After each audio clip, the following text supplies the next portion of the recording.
Good morning বন্ধুরা, কেমন আছে তোমরা সবাই? আশা করি সবাই ভালো আছে, আমরা ভালো আছি। তোমাদের সবাইকে সুকন্যা ফ্যামিলি ব্লগে অনেক অনেক স্বাগত, ভালো আছে। আর দেখো এখানে আমি সকালে পরোটা বানাচ্ছি। দেখো এখানে আলুর পরোটা বানাচ্ছি। আমি সকালে স্নান করে পুজো টুজো দিয়েছি। আজকে একটু সকাল সকাল উঠে গেছিলাম সকালেই, যেহেতু জল এসেছিলো সকালবেলা উঠে সকালবেলা উঠে সব কিছু করে নিয়েছি, জল টল ভরে নিয়েছি, গ্যাস ট্যাস মুছে নিয়েছিলাম, বাসন বাসন ধোয়া গেছিলো। তারপর শ্রুতি স্কেটিংয়ে গেলে আমি পুজো টুজো দিয়ে এসে তারপর এই যে দেখো আলু পরোটা বানাচ্ছি জলদি। তোমার দাদাভাই চলে যাবে কাজে, ওর জন্য শ্রুতি কালকে বলছিলাম আমার খেয়ে হয়নি, আমার আরও খাবার দাও, আলু পরোটা দাও। তারপর তখন ছিল না, কালকে আর ছিল না, ওর জন্য আজকে বানিয়েছি। আজকেও কম পড়ে গেছে, সবাই খেয়েছে দুটো তিনটে চারটে করে, আর তোমার দাদাভাই একটা খেলো, একটা খেয়ে গেছে।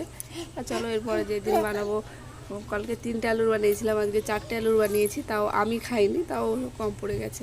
চলো সকালে পুজো টুজো দিয়ে বন্ধুর ছবি এসে রুটি বাড়িতে সবাই খেয়েছে। এখন এই যে টিভি দেখছিলাম একটু, এখন রান্না করতে যাবো, চলো রান্না করতে।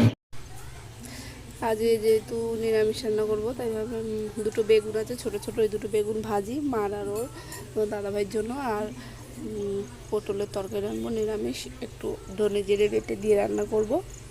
আর ঈশান এত দুষ্টুমি করছিল আজকে, কী বলো তো, ও যদি সকালবেলা ঘুমায় না তাহলে আমার কাজগুলো আরামসে হয়ে যায়, আর সকালবেলা যদি না ঘুমায় আমাকে এত দুষ্টুমি করে। ঘুমায় না বলতে এখনই আমি ইচ্ছা করে ওকে ঘুম পড়াই না, তাহলে দুপুরে কাউকে ঘুমাতে দেয় না। আর সকালবেলা যদি বা একটু কষ্ট করে রাখি তাহলে দুপুরবেলা আমরা ভালোভাবে ঘুমাতে পারি, ওর জন্য। দেখো এদিকে আমি কাটছি আর ঈশান ওইদিকে সে ফ্রিজের ডাব্বা ডুবি ভেঙে ফেলে দিচ্ছে। তখন কী করবো বলো, এভাবেই করতে হবে। বলছি করো না, তাও শুনছে না। আমি তো ওকে বারবার দেখছি ও কী করছে। কোনো কিছু একটা খারাপ হয়ে গেলো তো খারাপই হয়ে গেল, আর জিনিসটা গড়তে গেলেও টাইম লাগে, তো ওটা ঈশানকে তো বোঝানো যায় না।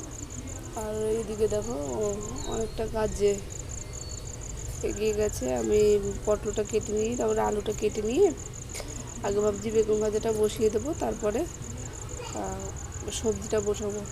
আর আজকে আমার 12টার ভিতরে রান্নাবান্না হয়ে গেছিলো, কারণ ঈশান সকালবেলা একটা রুটি খেয়েছিল, ওর জন্য আমি জলদি রান্না করছি। আর ওইদিকে ঈশান কান্না করছে। দেখো এই যে সবজি ধুয়ে নিয়েছি, আর এই যে বেগুন ভাজি, ভাতও বসিয়ে দিয়েছি, বেগুন ভাজা গেলে তরকারিটা বসিয়ে দেবো। আর এই যে আমার জন্য একটু কফি করেছি, এটাই খাবো। দেখো একদিকে মনে খাচ্ছিলাম আর এই ভিডিও করতে এসেছি, ওর জন্য ফ্ল্যাশ চালু হয়নি। আর এই যে পটলের তরকারি করেছি, বেগুন ভেজেছি, আর এটা লঙ্কা ছাড়া মনের জন্য তরকারি উঠিয়ে রেখেছি, বিকেলে খাবো। আর এদিকে ভাতও হয়ে গেছে।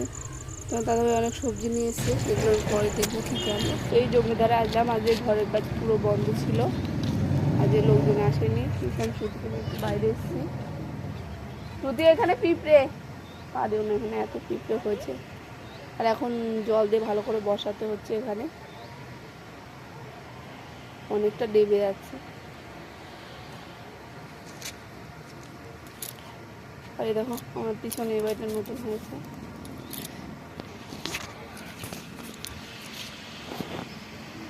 আমাদেরও হয়ে যাবে টিউশনি। দেখো এখানে ভাত বসিয়েছি, আর এখানে আলুর তরকারি বসাবো।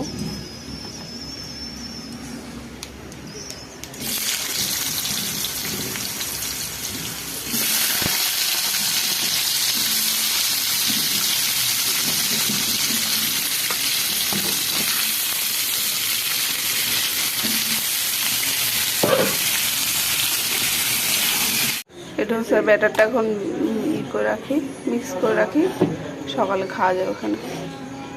সবাই যে মিক্স দেবো। রান্না প্রায় হয়ে গেল, আর সারাদিন উপোস টুপোস আছি। তোমার দাদাভাই আসলে এখন খাওয়া দাওয়া করে একটু আরাম করবো, আরও ভালো লাগছে না, একটু শরীরটা খারাপ লাগছে, এত গরম আর কি বলবো। এই দেখো দুই ভাই বোনে একটু দুষ্টুমি করছে, ওকে ভয় দিচ্ছিল ঈশান শ্রুতিকে, তার জন্য ও ওকে মেরেছে, ওর এখানে ফুলে উঠেছে, অল্প একটু বেশি না। তাহলে চলো বন্ধুরা, আজকের ভিডিওটা আমি এখানে শেষ করছি। তো সবাই ভালো থেকো, বাই, গুড নাইট।